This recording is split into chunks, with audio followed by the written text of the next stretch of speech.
என் அன்பிற்குரிய மக்களே, உலகத்திலே ஒரு உன்னத தலைவன், உலகத்துல எந்த இனத்திலையும் பறக்கல, ஒரு உன்னத தலைவன்.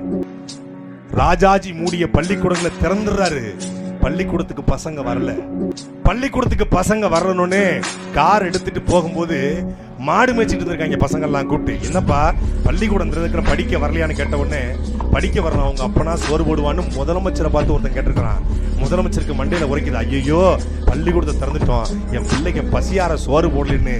உலகத்திலேயே எத்தனை நாடுகள் இருக்கிறது, உலகத்துல ஒரு தலைவன் படிக்காத பாமர தலைவன் கனவு கண்டு பிச்சை எடுத்தாவது மதிய உணவு திட்டத்தை கொண்டு வந்த நம் தாத்தா காமராஜர் வாழ்ந்த நாடு.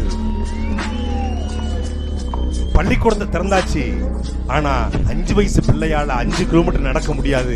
5 வயசு பிள்ளையால 2 கிலோமீட்டர் தான் நடக்க முடியுது. 2 கிலோமீட்டருக்கு ஒரு தொடக்க பள்ளி. 5ஆம் வகுப்பு கடந்துட்டான், அவனுக்கு ஓரளவுக்கு 11 வயசு ஆயிருச்சு, 10 வயசு ஆயிருச்சு, அவனால 5 கிலோமீட்டர் நடக்க முடியும். அதனால 5 கிலோமீட்டருக்கு ஒரு நடுநிலை பள்ளி.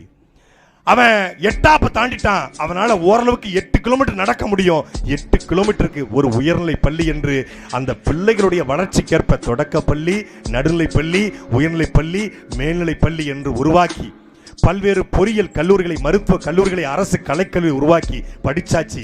படிச்ச பிள்ளைகளுக்கு பிஹெச்எல் தொழிற்சாலை, எண்ணூர்ல ரயில்வே பெட்டி இணைப்பு தொழிற்சாலை, ஆவடியில தொழிற்சாலை, கிண்டியிலே தொழிற்சாலை, அங்கே நீலகிரியில தொழிற்சாலை என்று தொழிற்சாலை உருவாக்கிட்டான். ஆனா படிச்சவன் தொழிற்சாலை பண்ணிட்டான். படிக்காத விவசாயி என்ன பண்ணுவான்? மணிமுத்தாறு அணை, வைகை அணை, மேட்டூர் அணை, திருவண்ணாமலையில சாத்தூர் அணை என்று 14க்கும் மேற்பட்ட அணையை கட்டி விவசாயத்தை செழிக்க வச்சு, என் மக்கா புழைச்சுக்கோங்கடா என்று சிவகாசியில தீப்பெட்டி தொழிற்சாலை, சிவகாசியிலே பட்டாசு தொழிற்சாலை, பூட்டு தயாரிக்கும் தொழிற்சாலை என்று மக்களை வாழ வச்ச ஒரே தலைவன் நம் தாத்தா கர்ம வீரன் கிங் மேக்கர் காமராஜர் மட்டும்தான்.